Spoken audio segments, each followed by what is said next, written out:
Bonjour, un commentaire sur la correction du chapitre 8 sur établir les budgets.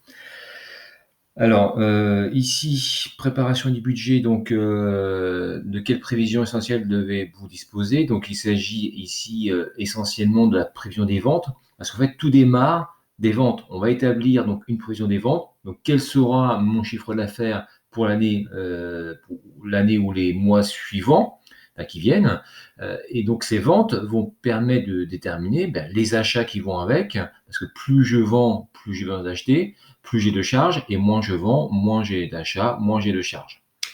Ensuite, l'ordre des budgets, donc question B. Ici, on fait le budget des ventes parce que tout commence par les ventes. Ensuite, les achats, les investissements. Investissements, ce sont les gros achats, en tous les cas, les choses qui vont rester à l'entreprise. Exemple, une voiture, un camion, du matériel, etc., etc. Et enfin, on termine par le budget, donc prévisionnel des décalages, des encaissements, donc ce que je reçois et des décaissements. Donc mois par mois ou éventuellement semestre par semestre, mais souvent c'est mois par mois. Pour la question C, il fallait construire le budget, des ventes, des achats et des charges. Les ventes, alors comment, on construit le budget des ventes? Donc de juillet à décembre, eh bien, il faut simplement reprendre l'annexe 1, très en copie, et là, il n'y a pas de décalage. On prend les ventes TTC, encaissement le jour même, parce que les clients, quand ils les achètent dans nos magasins, on les encaisse tout de suite. Donc il n'y a pas de décalage. Par contre, ici, pour le budget des achats, il y a, donc ce sont les décaissements, il y a un décalage. Donc j'ai fait 2 lignes, règlement des achats à 30 jours et règlement des achats à 45 jours. Donc ça veut dire 2 mois.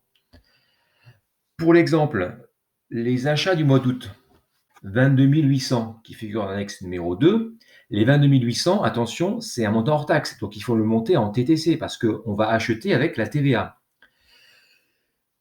Ça veut dire que les achats d'août vont être payés une partie en septembre, donc 30%. C'est pour ça que ici vous avez 8 208, ça correspond à 22 800 fois 1,20, montant TTC, fois 0,30, donc ici 30%. Tout c'était indiqué dans l'annexe 2. 8 208 pour les règlements à 30 jours. Donc ce sont les ventes, enfin les achats d'août qui sont payés en septembre. Et l'autre partie des achats d'août payés en octobre, c'est-à-dire ceux qui ont un décalage de 45 jours, donc c'est à 70%, donc on fait 22 800 fois 1,20, donc on les monte en TTC, fois 70%, ça fait 19 152. Donc ici, vous avez les achats d'août qui sont payés en septembre, les 30%, et les achats d'août qui sont payés en octobre, les 70%. Et vous faites la même chose pour les achats de septembre, qui sont payés en partie en octobre et en novembre, et les achats octobre, novembre, décembre. Pour les charges, décaissement, donc ici, les charges externes, vous avez ce montant qui est donné dans l'annexe numéro 2, donc tous les mois.